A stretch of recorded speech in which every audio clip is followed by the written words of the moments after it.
Hey, les mangeurs de livres. Eh ben, j'essaie de rattraper le temps perdu, hein. Comme ça fait longtemps que je vous ai pas fait des podcasts, j'essaie de vous en balancer quelques-uns à la suite, hein, plusieurs. En tout cas, je fais de mon mieux. Alors, le précédent, je vous ai parlé d'un récit de voyage. Là, on va revenir au basique, hein. On va revenir à la bonne friandise littéraire, hein, que j'adore par-dessus tout, la SF, la science-fiction, et peut-être même de la science-fantasy. Un crossover de genre qui me plaît beaucoup, moi. En tout cas, et je vais vous parler d'une dame, une grande dame de la SF, dont j'avais envie de vous parler depuis longtemps en réalité, parce que c'est une de celles qui m'a fait connaître la SF dans mon jeune âge. Et ça faisait longtemps en fait que j'avais envie de vous parler d'elle, parce que, comme je vous l'ai dit, elle fait partie des grands de la SF.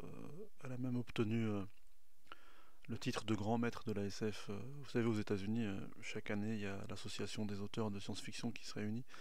Et souvent d'ailleurs, c'est aussi dans ce genre de réunion qu'il y a le prix Hugo, le prix Nebula, le prix Locus aussi maintenant.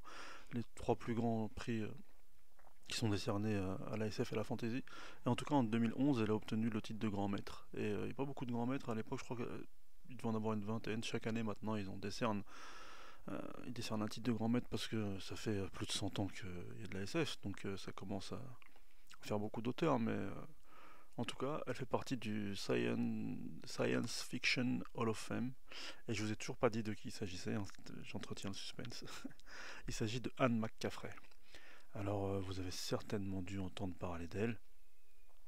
Elle fait partie de la génération de femmes qui ont pris le pouvoir dans les années 50 dans la SF, parce que, bon, c'est vrai qu'on dit souvent qu'il n'y a pas eu beaucoup d'autrices féminines en général en littérature, et en littérature de genre en particulier, hein. Et surtout donc en SF et en fantasy. Mais elle a fait partie de pas de la première vague, parce qu'avant elle, il y a eu par exemple des femmes comme Lee Brackett ou Catherine Elmour, dont je vous ai déjà parlé dans d'autres podcasts, que j'affectionne tout particulièrement. Et je crois que je vous en ai, si, peut-être dans les conseils estivaux, j'en ai parlé. En tout cas, je ferai certainement un ou deux podcasts thématiques sur elle. Donc elle faisait partie vraiment de l'âge d'or, quoi. C'est des femmes qui ont commencé à écrire dans les années 20 et qui sont super connues. Et elle a plutôt commencé à écrire dans les années 50, parce qu'elle est née. Alors je vous fais une petite bio rapide, hein. Elle est née en 1926 à Cambridge, dans le Massachusetts, et elle est morte en 2000. Alors j'ai un trou là. Elle est morte quand? Je sais qu'elle avait 85 ans, donc si je fais un rapide. En 2011. Elle est morte en 2011 en Irlande, où elle avait, grâce à ses royalties, elle a acheté un super domaine qu'elle avait acheté, le Weir des Dragons, là, comme dans ses romans, sous la colline. C'est un domaine avec des chevaux aussi, parce qu'il y a un cycle, voilà, par pas mal de chevaux, et apparemment c'était une de ses passions. Mais je m'égare, je m'éparpille, comme souvent. Donc, elle a vécu à peu près 85 ans, donc elle a balayé une grosse partie de l'histoire de la SF contemporaine. Mais le truc, c'est que en réalité, elle a eu une vie avant d'écrire de la SF. Elle a fait des études de lettres slaves, ce qui est déjà original pour une occidentale. Donc elle a eu de la chance, hein, elle était à Cambridge, donc il y avait des bonnes universités là-bas. Et elle s'est rendue compte aussi qu'elle avait une voix de soprano. Elle s'est orientée d'abord vers ça. Elle a essayé de chanter, elle a essayé de diriger un opéra. Et puis après, elle s'est mariée, parce qu'à l'époque, quand même, il fallait se marier obligatoirement. Elle a eu trois enfants, et en fait, elle divorce dans les années 70. Elle se marie en 1950 et elle divorce dans les années 70. Et en fait, elle commence à écrire au moment où elle se marie. Alors peut-être parce que euh, ça lui permettait d'avoir, entre guillemets, une sécurité financière et, j'allais dire, du temps, mais quand on a trois enfants, on n'a pas beaucoup de temps. En tout cas, ça coïncide, ces deux périodes de sa vie. Elle se met donc à écrire plutôt au début des années 50. Elle commence, vous savez, à envoyer des nouvelles dans les pubs qui existaient encore et qui marchaient plutôt pas mal à l'époque. Elle se fait publier assez vite. Et le premier roman qu'elle écrit, c'est Reconstitué en français, Restory en anglais. Et moi, j'avais lu ce bouquin, en fait, après avoir lu le livre dont je vais vous parler là. J'avais commencé à farfouiller, hein. Vous savez, quand on commence à connaître un auteur, on essaye de voir tout ce qu'ils ont, tout ce que l'auteur a écrit, et on cherche. Et il y avait une vieille collection de SF argentée chez Albin Michel Poche. Et franchement, c'est une tuerie cette collection. Les trois quarts, c'est que des perles de l'âge d'or de la SF. Et dedans, il y avait ce bouquin reconstitué. Et franchement, c'est un super bon bouquin hein, pour l'époque. Enfin, même maintenant, on peut le lire. C'est agréable. C'est pas un chef-d'œuvre, mais c'est une lecture super agréable. C'est de la bonne SF. Mais moi, je vais vous parler de son cycle principal, le cycle qu'il a donc rendu célèbre. C'est le cycle de Perne, le cycle des dragons. Et le premier ouvrage qui ouvre le cycle, c'est le vol du dragon. Et comme son nom l'indique, hein, il y a des dragons. Mais ce qui est fort avec ce cycle, en fait, c'est que, comme je l'avais dit au début, là en préambule, dans ce cycle, elle allie deux genres, la SF et la fantasy. Alors, qu'est-ce que ce cycle? Comme je vous dis déjà, notre amie McCaffrey, là, donc elle a commencé à écrire dans les années 50, elle a fait partie d'une vague d'autrices dont vous avez certainement entendu parler si vous vous intéressez un peu à la SF. Il y a eu Marion Zimmer Bradley avec qui elle a écrit, il y a eu Julianne May avec qui elle a écrit, il y a eu André Norton avec qui elle a écrit. Et une vague comme ça de plusieurs autrices qui ont fait des grands cycles de SF ou de fantasy et qui ont été vraiment des best-selleuses déjà dans le monde anglo-saxon. Elles ont vraiment vendu des millions d'exemplaires hein, sur des dizaines d'années et elles sont fait connaître dans le monde entier. Preuve en est, moi j'ai lu le premier opus là, du cycle de Perne, je sais pas, je devais être à la fin du lycée ou quelque chose comme ça. Donc ça remonte et ça devait faire au moins 30 ans qu'elle avait écrit le bouquin, donc c'était des cycles qui mourraient pas quoi. Et encore aujourd'hui, j'ai vu que récemment, là, en passant à Gibert, j'ai vu que Pocket ressortait des intégrales du cycle. Mais d'ailleurs, autre petite parenthèse, parce que j'ai peur d'oublier, si le podcast vous plaît et vous avez envie de goûter à ce cycle, ne prenez pas les intégrales chez Pocket parce qu'ils n'ont pas respecté justement les sous-cycles qu'il y a dans ce cycle, pardon pour la répétition, parce qu'en fait, comme le font souvent les Américains, quand ils ont une série qui marche bien, ils font souvent des spin-offs, ce qu'on appelle des spin-offs, des espèces de sous-cycles. Et donc le cycle, ce qu'on appelle la balade de Perne en français, il y a 4 cycles. Mais en réalité, il y a un cycle principal qui s'appelle la Grande Guerre des Fils, qui commence, comme je vous l'ai dit, par le vol du dragon, et à la quête du dragon, le dragon blanc et tous les Weir de Perne. Ça, c'est le cycle principal. Si vous n'avez pas envie de vous prendre la tête et si vous voulez lire vraiment ce qui importe dans ce cycle, vous lisez ces 4 livres. Ensuite, il y a un cycle de préquel, on va dire, de ce qui se passe avant, qu'on appelle les origines, bien nommé, qui comporte 4 livres aussi, l'aube des dragons, la chute des fils, les dauphins de Perne et l'œil du dragon. Déjà à l'intérieur de cycle, il y en a un qui sert à rien, c'est les dauphins de Perne. Si vous avez aimé le cycle principal, vous pouvez lire les origines parce qu'en réalité, ça vous explique justement comment on en est arrivé là. Après, il y a 2 sous-cycles, dont un qui sert vraiment à rien et qui est super chiant, qui s'appelle les harpistes. Dedans, il y a le chant du dragon, la chanteuse dragon de Perne, les tambours de Perne. Comme je vous l'ai dit, c'était une chanteuse d'opéra et elle a voulu mixer ça à la SF et franchement, c'est mauvais. Enfin, en tout cas, à mon humble avis, enfin, c'est pas que c'est mauvais, mais c'est chiant, quoi. Et sinon, il y a un tout petit souci qui s'appelle l'épidémie, la dame au dragon et histoire de Nerilka. Ça se situe entre les origines et le cycle principal. Alors ça fait beaucoup d'infos là d'un seul coup, mais c'est juste pour vous dire en fait que dans les intégrales que sortent les éditions Pocket, en fait ils comportent les titres mais de manière chronologique. C'est-à-dire qu'en fait il y a plein de cycles mélangés. Et moi au début, j'ai commencé comme ça. J'ai lu Le Vol du Dragon, et vous savez, la plupart des Pocket, il y a une page d'introduction où on voit du même auteur chez Pocket, et il y a écrit 1, 2, 3, 4. Et donc, il y avait écrit genre Le Vol du Dragon, et après, je sais plus, justement, un truc des harpistes, là ça devait être Le Chant du Dragon. Et donc, j'achète Le Chant du Dragon en me disant super, genre à la suite. Et il y a une histoire d'un mec avec une harpe qui chante dans les. Enfin, je m'en battais les reins. Vraiment, et j'ai mis du temps à comprendre en fait, en fouinant, en cherchant. Et en fait, ils existent en, en poche unique, quoi. Enfin, je veux dire, ces titres-là. Donc, il faut vraiment à chaque fois capter quels sont les titres qui se suivent et quels sont les sous-cycles. Parce que sinon, ça va vous dégoûter de la lecture du cycle. Sincèrement, il y a des trucs. Bon, elle a expérimenté après Elle a le droit, hein, et puis ça a dû plaire à des gens. Mais si vous êtes vraiment intéressé, parce que c'est vraiment des ambiances différentes, des personnages différents. Enfin, si vous aimez vraiment la SF entre guillemets classique, et après que vous tombez sur les harpistes, vous tombez de haut. Donc voilà, c'était une petite parenthèse, parce qu'après je sais pas si je penserai à vous prévenir.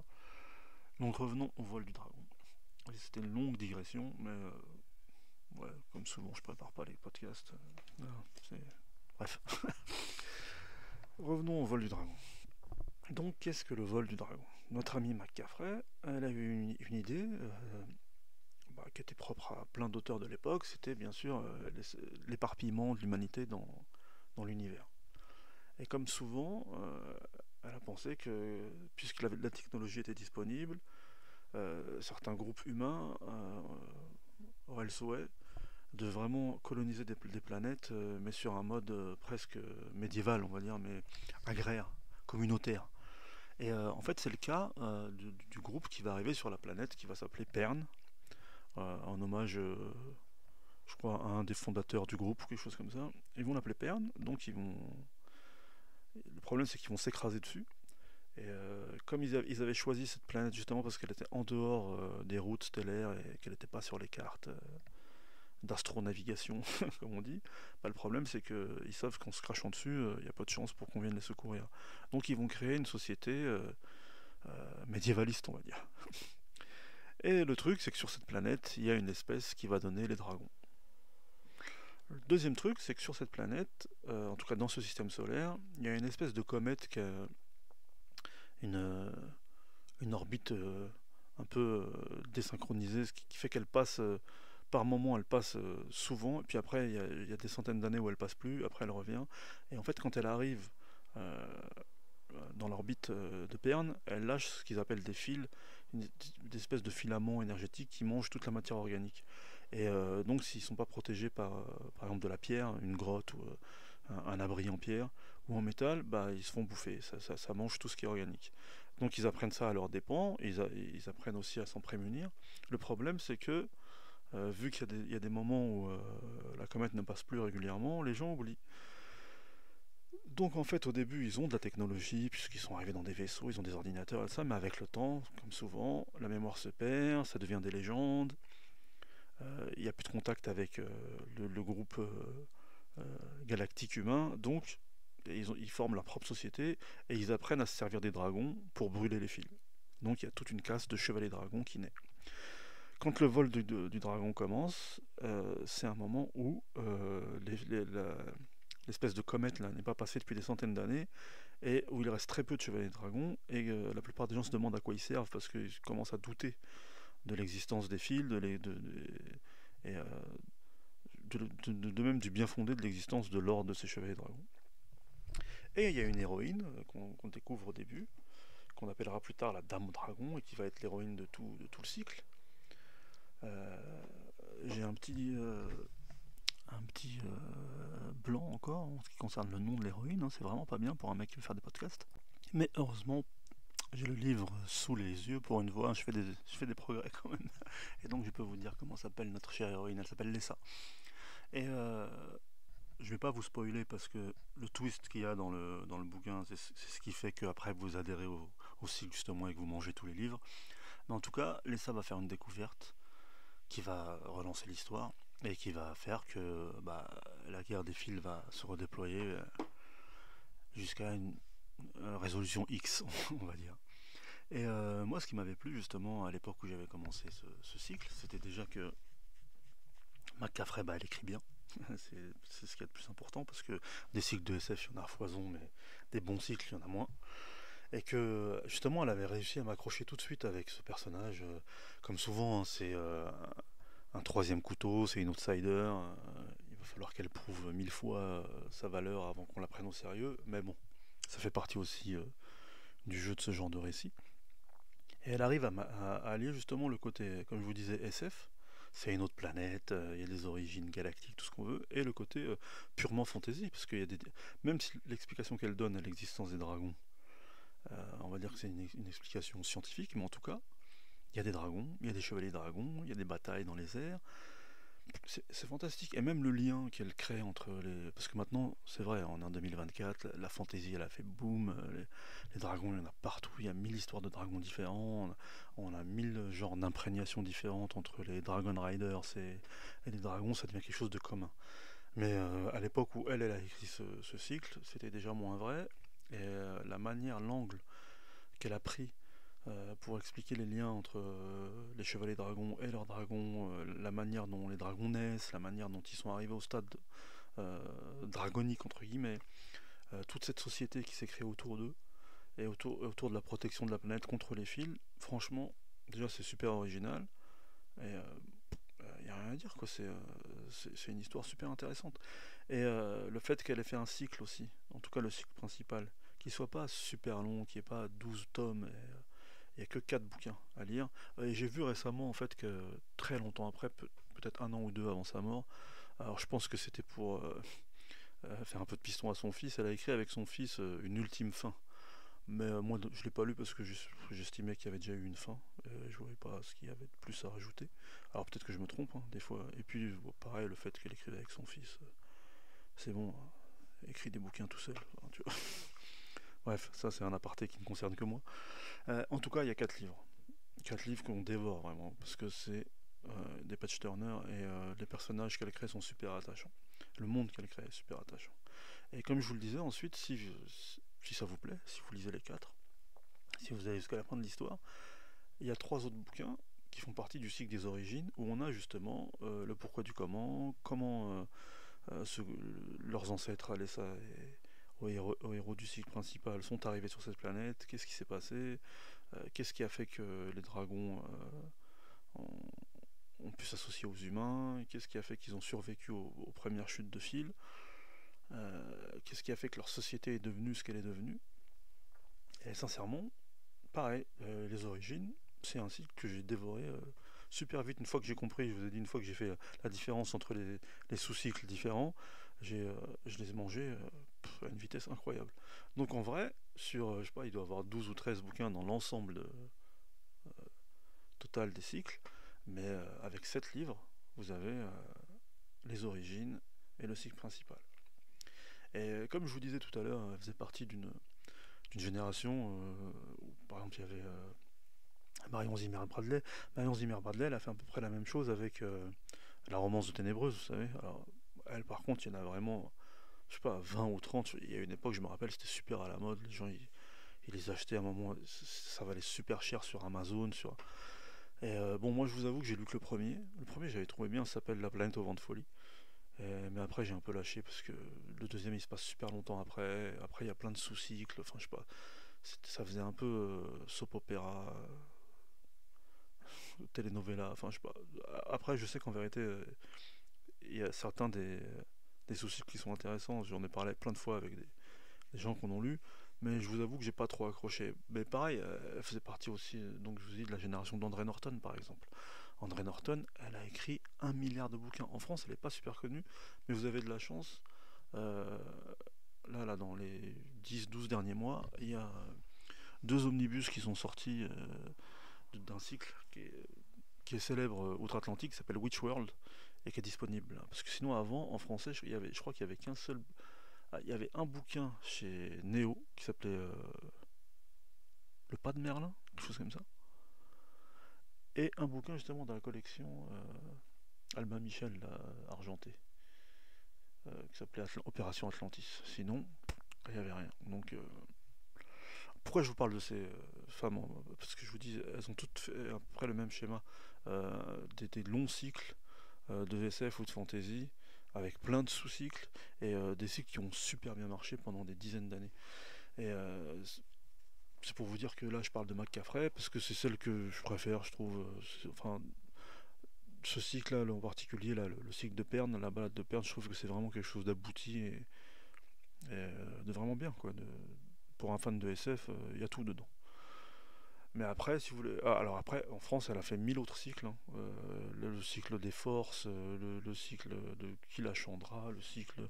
Si je regarde là pareil, là, dans le pocket, là, il y a justement une liste de tous les cycles. Alors, il y a la trilogie des forces, il y a la transe de cristal, il y a le vol de Pégase, il y a le cycle des partenaires. Moi je vous avoue que j'ai rien lu de tout ça. Les trucs que j'ai lus en plus de Pern, c'est comme je vous avais dit reconstitué. Et il y avait un truc aussi dans cette collection toujours là, mythique là, c'était Décision à Duna. Et ça c'était pas mal du tout. Parce que c'était pareil, un vaisseau terrien qui arrivait sur une planète qui s'appelait Duna, et c'était un premier contact en fait. Mais c'était un premier contact à l'envers, c'était pas les aliens qui venaient ici, en fait c'est les humains les aliens, et c'était toute cette négociation, tout ce contact, est-ce que les extraterrestres, enfin là c'est les humains, les extraterrestres, allaient être acceptés par les locaux, justement ce côté un peu ethnographique de la SF, un peu à la Le Guin, ah bah justement, en parlant de femmes et de SF, il y avait Le Guin aussi, hein, dans la même génération. Le Guin, elle a presque eu le prix Nobel, hein, c'est incroyable. Et pareil, ils ont sorti, Pocket, ils ont ressorti ces deux grands cycles, là, le cycle de euh, Terre-Mer, là, et l'autre, le cycle où il y a la main droite de la nuit et tout ça, là. Ah, putain, pour un fan de SF, c'est la honte. Enfin bref, ils sont ressortis en grosses intégrales de poche, mais par contre, je trouve que c'est abusé les prix. C'est genre 30 balles, enfin, à 30 balles, fais-nous un grand format alors, enfin, je sais pas. En ce moment, je suis un peu en colère contre les éditeurs parce que je trouve qu'ils abusent sur les prix. Ils abusent vraiment. Donc, comme je vous le dis toujours, achetez pas neuf. Allez dans les bouquineries, regardez sur le net, allez chez Gibert ou achetez d'occasion. Parce que faut arrêter quand même. Oui, donc c'est encore une aparté, décidément. Donc pour en revenir à notre ami Macafray, euh, lisez donc le vol du dragon. J'espère que ça vous plaira et que vous lirez tout le cycle, parce que c'est un de mes cycles préférés. Et donc si ça vous donne envie, comme je vous dis, Macafray, elle en a écrit plein. Pour une fois, ce qui est cool, c'est que 80% est disponible en français. Vous n'avez pas à vous rendre fou à aller chercher des morceaux de cycle qui n'existent pas, enfin il faut les lire en VO. Là, tout est dispo. Et si après ce genre de cycle et ce genre de SF vous plaît, comme je vous le dis, elle a fait partie d'une vague d'autrices qui elles aussi ont été pas mal traduits en France. Donc comme je vous dis, il y a André Norton, il y a Bradley, il y a Julianne May. Julianne May c'est cool, elle a fait les... Ah, c'est honteux là. Elle a fait un cycle où en fait il se retrouve prisonnier dans le passé, à l'époque préhistorique. Je vais vous dire ça tout de suite. Ça s'appelle Les Conquérants du Pliocène et le premier c'est le pays multicolore. Et franchement c'est mortel. On découvre un moyen d'aller dans le passé et bon, à un moment donné ça devient un business et il y a plein de gens qui choisissent de s'exiler à une époque préhistorique et bien sûr tout se passe pas comme prévu et il leur arrive mille galères et c'est pas mal du tout et donc voilà, je vous ai parlé vite fait, très vite en fait de McCaffrey. Je pensais qu'il durerait un peu plus longtemps et en plus j'ai pas parlé que de McCaffrey. Mais parce qu'en fait, si je vous parle trop du cycle de Pern, je vais vous spoiler. Et un des trucs qui fait l'intérêt du cycle, c'est qu'il y a plein de twists et il y a plein de révélations. Donc je préfère en rester là et pas vous en divulgacher le contenu. Mais en tout cas, faites-moi confiance. C'est un bon cycle. Dans l'océan des cycles de SF, de science fantasy, de trucs d'imaginaire, ah bah, prenez celui-là. Et en plus, comme je vous dis, au minimum, il n'y en a que 4. Au maximum, il y en a 7. Parce que le reste, c'est pas la peine de le lire. Donc voilà, bah, j'espère que ça vous plaira, mes amis mangeurs de livres. Désolé pour les apartés qui servent à rien. Ça fait partie du podcast. Et si ça vous plaît, encore une fois, bah, essayez de faire connaître ce podcast. Parlez-en autour de vous. Mettez des croix, pas des croix, des étoiles, des pouces. Abonnez-vous. Pour l'instant, j'ai toujours pas d'abonnés. Vous me croyez? J'ai pas d'abonnés. Ah si, je crois que j'ai un abonné. Oh, ça doit être ma meuf. Sinon, j'ai pas d'abonnés. Et je crois que j'en arrive à 270 écoutes. Mais en fait, ce qui est chiant, c'est que sur la plateforme dans laquelle j'enregistre, c'est Ocha. Je peux pas voir si les gens écoutent tout le podcast ou juste une partie. En tout cas, pas avec le forfait que je paye. Ils sont malins, hein. Je crois que ça s'appelle le taux de complétion. En fait, j'aimerais bien connaître le taux de complétion, mais bon. Si vous avez la possibilité de laisser des commentaires, dites-moi si vous écoutez les podcasts en entier ou si vous écoutez 5 minutes et je vous gonfle. Ah bah, au moins, ce sera toujours bon à savoir. Et laissez des commentaires, même pour m'insulter, hein. Franchement, pour l'instant, je crois que j'ai 2 commentaires. Alors, je sais pas si pour un podcast jeune, c'est beaucoup ou peu. Je sais pas si au bout de 270 écoutes, c'est normal ou pas normal, mais je pensais que on était à un âge où tout le monde donnait son avis. Donc si vous le donnez pas, ça veut dire que ça doit pas trop vous intéresser. Je sais pas. Faites-moi signe en tout cas, dans les limbes du podcast. En tout cas, peut-être à une prochaine fois. Ciao.